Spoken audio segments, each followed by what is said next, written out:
બીજું કે સમગ્ર નેશનલ હાઈવે ઓથોરિટી હોય, સ્ટેટ હોય કે પંચાયત હોય,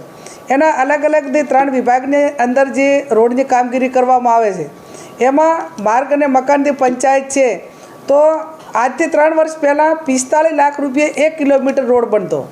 એ વર્તમાન સમયની અંદર 2022 કે 23ની અંદર SRO સુધારી અને કદાચ 10% સુધારે, 20% સુધારે, પણ સરકારે ડાયરેક્ટ 45 લાખના 90 લાખ 1 કિલોમીટરના કરી નાખ્યા. અને 90 લાખ કરવા છતાં પણ એની જે કામગીરી છે એની ક્વોલિટી મેન્ટેન ન થતી હોય તો હું માનું છું ત્યાં સુધી આમાં માત્ર એજન્સીઓ જવાબદાર નથી, સરકારમાં બેઠેલા અધિકારીઓ, સરકારમાં બેઠેલા જે લોકો, જે ઓથોરિટી ધરાવતા, અને હું તો એમ માનું છું કે આટલી નબળી કામગીરી રોડો માટેની આ વર્તમાન સરકારની અંદર થઈ રહી છે. તમે એમ માનો કે આના કરતાં તો અંગ્રેજોએ જે કંઈ ડેવલપિંગ કર્યું છે ને, તો આટલા વર્ષો થયા તો પણ ક્યાંક ને ક્યાંક એ સારું કામ આપણે એમ કહીએ છીએ કે અંગ્રેજો આ દેશને લૂંટીને ગયા પણ કંઈક સારું કરીને ગયા. આ તો વર્તમાન અંગ્રેજો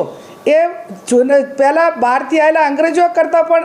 દેશ પ્રત્યેની એની જે કંઈ ભાવના હોવી જોઈએ એ પહેલાં અંગ્રેજો કરતાં પણ ખરાબ છે, આવું મારું પોતાનું માનવું છે. આજે national highway authority Bharatmala road હોય કે ગમે એ હોય તો એ રોડની અંદર 1 કિલોમીટરની અંદર 40 કરોડનો ખર્ચો કરવામાં આવે, એનું એસ્ટિમેટ 40 કરોડ રૂપિયા. આ કરોડો રૂપિયા સરકારના ટેક્સના લોકોના પૈસા, અને તો પણ ઠેરનું ઠેર. એટલે જે કલેક્ટરે નોટિફિકેશન